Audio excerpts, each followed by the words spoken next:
আমার আপনার মানসিক কষ্ট হবে কি হবে না? আমার আপনার জন্য মানসিক কষ্ট হবে কি হবে না? তবে কষ্ট হইলেও এই কষ্ট কিন্তু দুনিয়ার কষ্ট কোনো কষ্টই না। দুনিয়া থেকে কষ্ট করে যদি যেতে পারি, আমি আপনি জান্নাতে যাই, আর কোনো কষ্ট করতে হবে না। কিয়ামতে কবরে আর কোনো কষ্ট করতে হবে না। আমাকে আপনাকে কবরে যেয়ে তখন শান্তিতে থাকতে পারবো যদি এই কোরআন অনুযায়ী জীবন চালাই।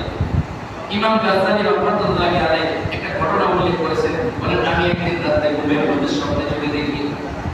ইমাম গাজ্জালী রাহমাতুল্লাহি আলাইহি একটা ঘটনা কিতাবের মধ্যে উল্লেখ করে বলতেছেন, আমি একদিন রাতে ঘুমের মধ্যে স্বপ্নে চোখে দেখলাম আল্লাহ রাব্বুল আলামিন আমার ঘুমের মধ্যে এসে বলতেছে, হে ইমাম গাজ্জালী, তুমি রাত্রিতে আর কত ঘুমাইবা?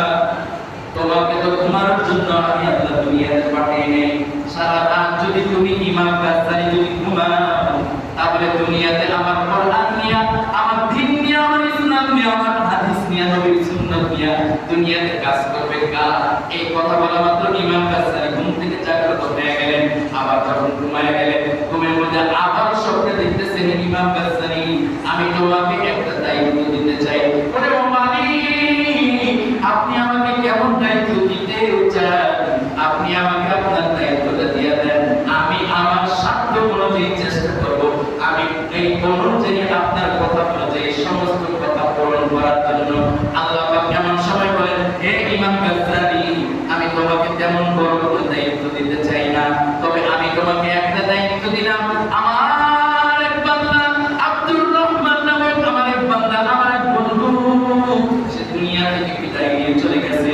তার জানাজার জন্য ওই এলাকায় এমন কোনো মানুষ নেই যে তাকে সুন্নাত তরিকায় আমার ইসলাম অনুযায়ী তাকে দুনিয়া থেকে দাফন কাফন কইরা তাকে কবরের মধ্যে রেখে যাবে। ওই এলাকার মধ্যে এমন কোনো মানুষ নেই।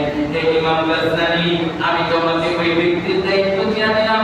আমার বন্ধু আব্দুর রহমান, আমার বন্ধু, আমার পিয়ারা বান্দা, ওর জানাজার যত দায়িত্ব, ওকে গোসল করানোর জন্য, আর কবর খনন করার জন্য, দাফন কাফন করার যত দায়িত্ব আছে, সমস্ত দায়িত্ব আমি তোমাকে দিয়ে দিলাম।